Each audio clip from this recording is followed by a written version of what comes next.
మన దేశంలో నెలవారీ తలసరి గృహ వినియోగం పెరిగింది. గడిచిన దశాబ్ద కాలంలో దేశంలో తలసరి గృహ వినియోగం ఏకంగా రెండింతలకు పైగా పెరిగింది. ఈ విషయంలో జాతీయ శాంపిల్ సర్వే కార్యాలయం అధ్యయనం వెల్లడించిన వివరాలేంటో ఇప్పుడు తెలుసుకుందాం.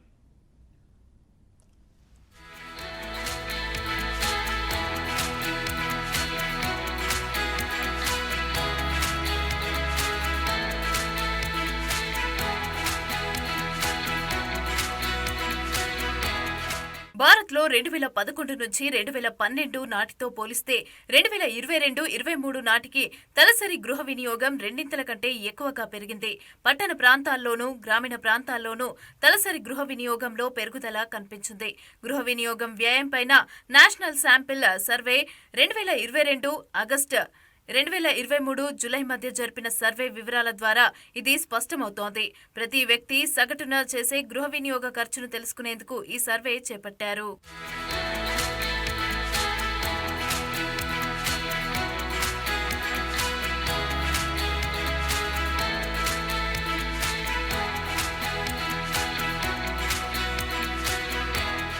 నేషనల్ శాంపిల్ సర్వే వెల్లడించిన వివరాల ప్రకారం 2011-2012లో దేశంలోని పట్టణ ప్రాంతాల్లో తలసరి గృహ వినియోగం 2,630 రూపాయలు ఉంటే అది 2022-23 నాటికి 6,495 రూపాయలకు పెరిగింది. అదే సమయంలో గ్రామీణ ప్రాంతాల్లో తలసరి వినియోగం 2011-12లో 1,430 రూపాయలుగా ఉంటే అది 2022-2023 నాటికి 3,773 రూపాయలకు పెరిగింది. వివిధ రాష్ట్రాలు, కేంద్రపాలిత ప్రాంతాల పరిధిలో పట్టణాల ప్రాంతాల నుంచి 1,55,004 గృహాలను, అదేవిధంగా గ్రామీణ ప్రాంతాల్లో 1,06,732 గృహాల సగటు శాంపిళ్లను ఈ అధ్యయనంలో భాగంగా నేషనల్ శాంపిల్ సర్వే సేకరించింది.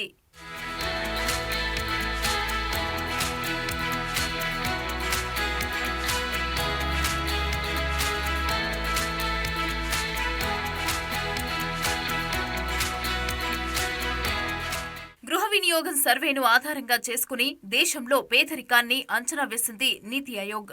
గ్రామీణ ప్రాంతాల్లో గృహ వినియోగం 40.42% పెరగడంతో ఈ డేటాల ఆధారంగా దేశంలో పేదరికం 5% మేర తగ్గే అవకాశాలు ఉన్నాయని నీతి ఆయోగ్ తన నివేదికలో పేర్కొంది. ఈ సర్వే ఆహారంపైన పెడుతున్న ఖర్చు విధానాల్లో మార్పులను కూడా గుర్తించింది. ఆహార వ్యయం పరంగా గ్రామీణ కుటుంబాలు మొత్తం వ్యయంలో 50% కంటే తక్కువగా ఆహారానికి కేటాయించినట్లుగా సర్వే తెలిపింది.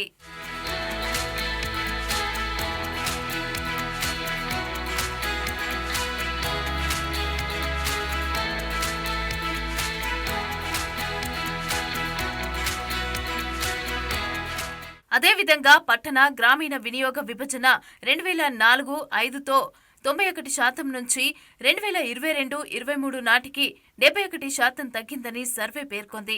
అయితే ఆహారంలో పానీయాలు, ప్రాసెస్ చేసిన ఆహారం, పాలు, పండ్ల వినియోగం పెరుగుతోందని వెల్లడించింది. ఈ సర్వే ఒక వైవిధ్యమైన సమతుల్య వినియోగ సూచన ఇచ్చిందని నీతి ఆయోగ్ సీఈఓ బీవీఆర్ సుబ్రహ్మణ్యం పేర్కొన్నారు.